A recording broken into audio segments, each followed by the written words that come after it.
Halo teman-temanku semuanya, kembali lagi di segmen Berita Porang. Kali ini kita akan memberikan informasi terkait dengan informasi yaitu tergiur bisnis porang. Perhatikan potensi keuntungan dan kerugiannya. Ya, tanaman porang atau Amorphophallus melaluri adalah salah satu tanaman jenis umbi-umbian yang bisa tumbuh sampai 1,5 meter tingginya. Tanaman ini umumnya tumbuh di bawah pepohonan penyangga seperti pohon jati, dan tanaman ini memiliki kandungan zat glukomanan dan biasa dijadikan sebagai bahan utama untuk produk lem, jeli, tepung, kosmetik, dan juga penjernih air. Dilansir dari kompas.com, manfaat porang terutama umbinya digunakan untuk bahan baku pembuatan tepung konjak atau tepung glukomanan. Tepung ini yang kemudian dipakai sebagai bahan utama olahan shirataki, mie bening yang banyak dikonsumsi di Asia Pasifik. Berbeda dengan tepung terigu atau tepung beras, konjak sendiri dikenal memiliki banyak serat. Itu sebabnya shirataki berbahan dari konjak memiliki rasa lebih kenyal, namun kandungan karbohidratnya lebih sedikit.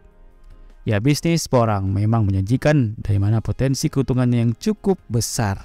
Namun sebelum tergiur untuk memulai bisnis ini, kalian perlu memperhatikan potensi keuntungan dan kerugiannya terlebih dahulu.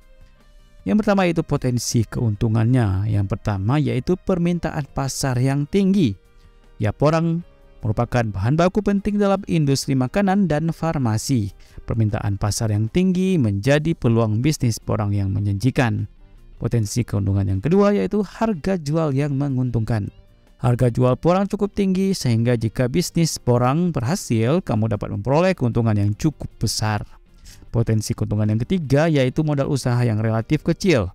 Ya, bisnis porang dapat dimulai dengan modal yang relatif kecil, terutama jika kamu mulainya dengan sistem bertani atau mengembangbiakkan porang secara organik. Lalu kita melihat sisi yang berikutnya yaitu dari potensi kerugiannya. Yang pertama yaitu resiko gagal panen. Ya, bisnis porang memiliki resiko gagal panen yang cukup besar, terutama jika kalian belum berpengalaman dalam menanam porang. Kerugian ini dapat menjadi lebih besar jika kamu menggunakan sistem pertanian modern dan menggunakan pupuk atau pestisida yang mahal. Potensi kerugian yang kedua yaitu persaingan pasar yang ketat. Ya, bisnis porang memiliki persaingan pasar yang cukup ketat, terutama dari produsen porang yang dapat menawarkan harga yang lebih murah. Potensi kerugian yang ketiga yaitu harga jual yang fluktuatif. Ya, harga jual porang cukup fluktuatif dan dapat berubah-ubah dalam waktu singkat tergantung pada kondisi pasar yaitu permintaan dan penawarannya. Ya, untuk meminimalkan kerugian dalam bisnis porang, kamu perlu memperhatikan beberapa hal seperti pertama yaitu memilih bibit porang yang berkualitas dan memilih lokasi tanam yang tepat. Yang kedua yaitu memperhatikan teknik pemupukan dan pengendalian hama dan penyakit yang tepat. Yang ketiga yaitu memperhatikan kondisi pasar dan harga jual porang secara berkala. Dan yang terakhir yaitu mencari informasi dan pelatihan yang berkaitan dengan bisnis porang. Ya, dengan memperhatikan potensi keuntungan dan kerugian serta melakukan persiapan yang matang, kamu dapat memulai bisnis porang dengan lebih baik dan berhasil. Semoga informasi ini bermanfaat dan sampai jumpa di segmen Berita Porang berikutnya.